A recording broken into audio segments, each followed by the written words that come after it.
सुप्रभात बच्चों, कैसे हैं आप सब लोग। उम्मीद है आप लोग अपने घरों में स्वस्थ और खुश होंगे। तो बच्चों, हम लोगों ने आपकी पाठ्य पुस्तक क्षितिज भाग 1 से काव्य खंड का पहला पाठ शुरू किया था। उसके 3 साखियाँ हमने पढ़ी थी और इस भाग में हम शेष भाग को पढ़ेंगे। तो शुरू करते हैं। अपने इस भाग में बच्चों हम पाठ के शेष भाग अर्थात 4 जो साखियाँ हमारी बच गई हैं उनकी चर्चा करेंगे।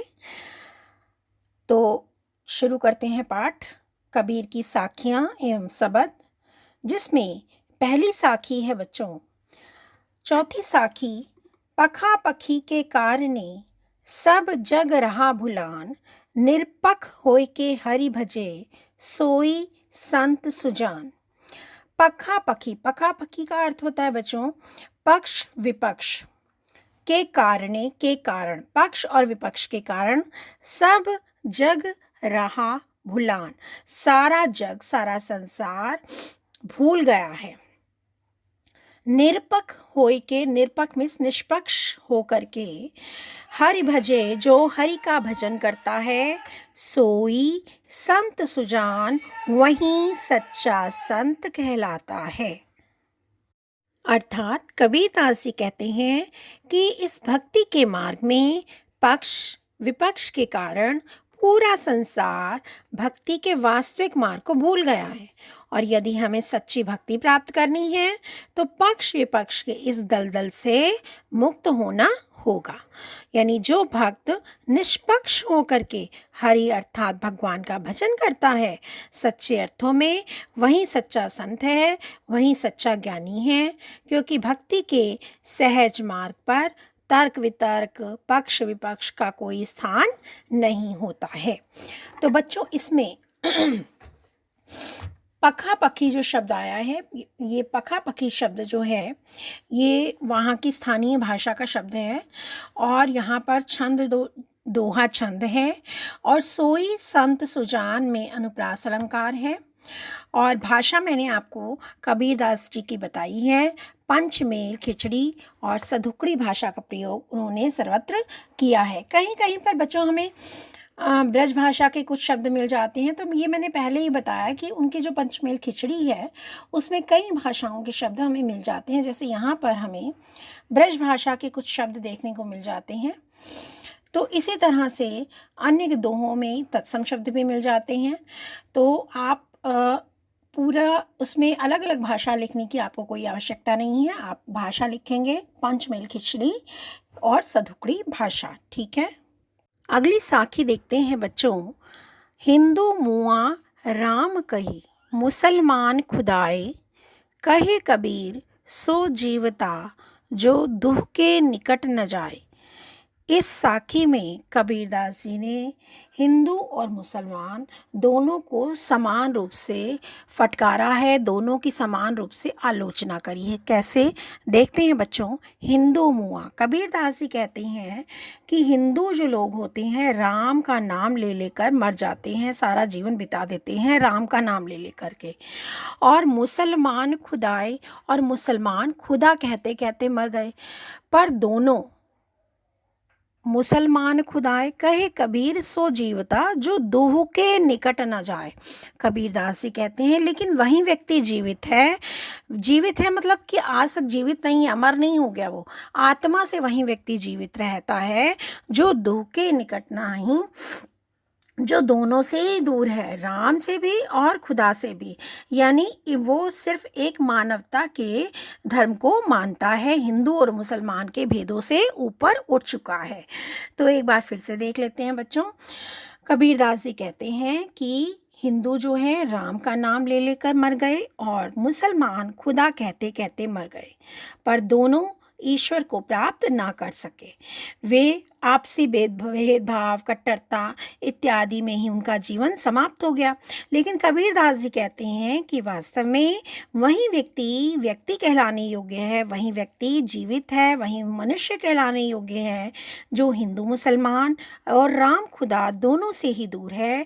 इसका अर्थ ये है कि राम अर्थात भगवान और खुदा दोनों से ही अलग है, अर्थात मानवता और हिंदू मुसलमान के भेदों से ऊपर उठ चुका है। ठीक है, तो बच्चों यहाँ पर कबीरदास जी ने सांप्रदायिक भेदभाव और कट्टरता से दूर रहने वाले मनुष्य को ही जीवित कहा है, और कहा है कि वही व्यक्ति जीवित है वास्तव में संसार में, आत्मा से वही व्यक्ति जीवित है जो सांप्रदायिक भेदभाव और कट्टरता जैसी चीज़ों से ऊपर उठ चुका है। तो बच्चों यहाँ पर जो है भाषा आपको पता है पंचमेल खिचड़ी सधुकड़ी भाषा है, दोहा छंद है और कहे कबीर में अनुप्रास अलंकार है। और यहाँ पर जिस चीज़ का वर्णन किया गया है सांप्रदायिक भेदभाव का, वो यहाँ पर पूरी तरह से स्पष्ट हो रहा है। तो आगे बढ़ते हैं। अगली साखी है बच्चों, काबा फिर काशी भया, रामे भया रहीम, मोट चून मैदा भया, बैठ कबीरा जी। अब बच्चों यहाँ पर काबा जो है मुसलमानों का एक पवित्र तीर्थ स्थान है जो सऊदी अरब में स्थित है, उसे काबा बोलते हैं। और काशी जो है वो हिंदुओं का एक पवित्र तीर्थ स्थान है जो वाराणसी में है।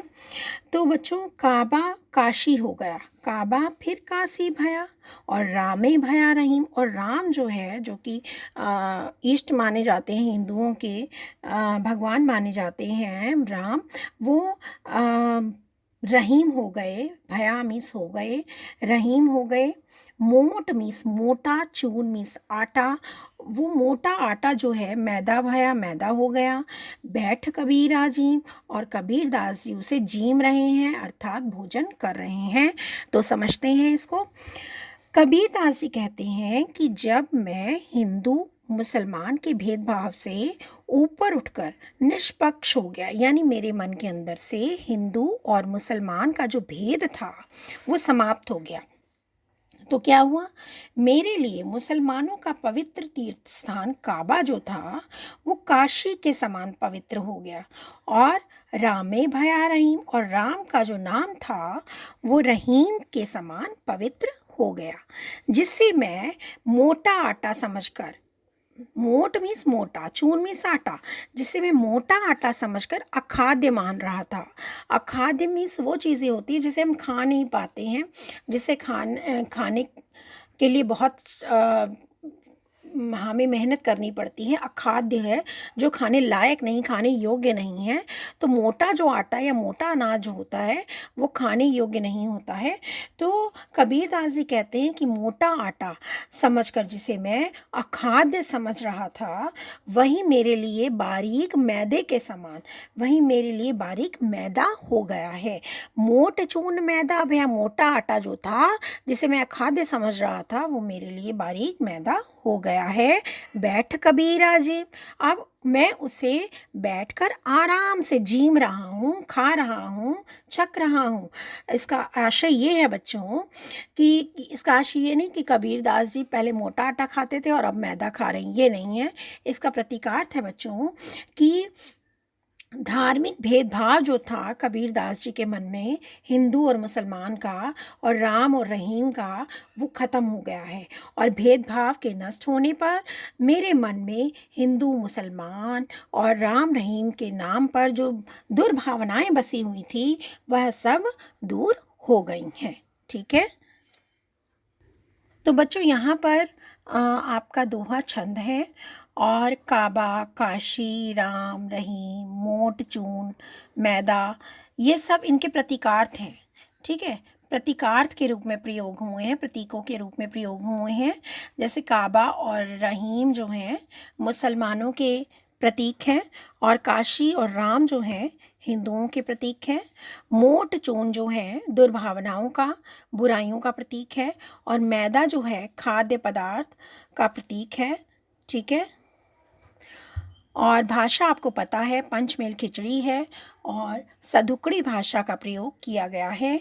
और यहाँ पर धार्मिक कट्टरता के नष्ट होते ही राम रहीम का अंतर जो है समाप्त हो जाता है, और वे दोनों एक ही ईश्वर के रूप में नजर आने लगते हैं, चाहे वो राम हो चाहे रहीम हो। ठीक है, आखिरी साखी देखिए बच्चों, पाठ की। ऊंचे कुल क्या जन्मिया, जे करनी ऊंच न होई, सुभरन कलश सुरा भरया, साधु निंदा सोई। ऊंचे कुल में जन्मिया, जन्म लेने वाला। जे करनी, करनी मिस कर्म, ऊंच न होई मिस ऊंचे नहीं है। सुभरन मिस सोना, कलश मिस घड़ा, कलश कलश कलश। सुरा मिस शराब या मदिरा, भरा मिस भरी हुई है। साधु, साधु लोग। निंदा सोई, निंदा करते हैं। तो इसको समझ लेते हैं बच्चों। कबीरदास जी कहते हैं कि ऊंचे कुल क्या जन्मिया, यदि कोई मनुष्य ऊंचे कुल में जन्मा है, जे करनी ऊंच ना हो, किंतु उसके कर्म ऊंचे नहीं हैं, तो क्या लाभ। यदि कोई मनुष्य ऊंचे कुल में जन्म लेता है लेकिन उसके कर्म ही ऊंचे नहीं हैं, कर्म अच्छे नहीं हैं, तो क्या लाभ उसका ऊंचे कुल में जन्म लेने का। तो उसके बाद कबीरदास जी उदाहरण देते हैं किस प्रकार से लाभ नहीं है। सुभरन कलश सुरा भरया, सोने के घड़े में अगर शराब से भरा हो, सोने का घड़ा यदि शराब से भरा हो, सुब्रम में सोने का, कलश में घड़ा, सुरा मिस मदिरा या शराब। सोने का घड़ा यदि शराब से भरा हो, मदिरा से भरा हो, तो भी साधु लोग जो हैं निंदा सोई, उसकी ऐसे पात्र की निंदा ही करते हैं। इसका अर्थ ये है बच्चों कि मनुष्य कर्म से महान होता है, जन्म से नहीं। उसका जन्म चाहे कितने भी बड़े कुल में हो जाए, कितने भी बड़े परिवार में हो जाए, कितने भी धनवान परिवार में हो जाए, लेकिन यदि उस मनुष्य के कर्म अच्छे नहीं हैं तो जो साधु लोग होते हैं वह निंदा ही करते हैं उसकी, अर्थात वह मनुष्य निंदा का ही पात्र होता है। अर्थात मनुष्य अपने कर्म से ही श्रेष्ठ पद प्राप्त करता है, ना कि अपने जन्म से। ठीक है। और बच्चों यहाँ पर दूसरी पंक्ति देखिए आपकी, सुब्रन कलश सुरा भरया, यहाँ पर आपका अनुप्रास अलंकार है, सुरा सुब्रन सुरा। इसके बाद बच्चों यहाँ पर दृष्टांत अलंकार है। दृष्टांत का अर्थ होता है उदाहरण देना। तो यहाँ पर कबीरदास जी ने सोने के मदिरा से भरे हुए सोने का कलश, सोने के कलश का उदाहरण दिया है, दृष्टांत दिया है समझाने के लिए। तो यहाँ पर बच्चों दृष्टांत अलंकार का सुंदर प्रयोग है। ऊंचे कुल के हीन आदमी के लिए स्वर्ण पात्र के मिस शराब की तुलना की गई है यहाँ पर। तो इसलिए यहाँ पर दृष्टांत अलंकार है। और जो सोने का कलश है मदिरा से भरा हुआ, वो बुरे व्यक्तियों का प्रतीक है यहाँ पर। और भाषा आपको पता है, पंचमेल खिचड़ी सधुकड़ी भाषा है और दोहा छंद है।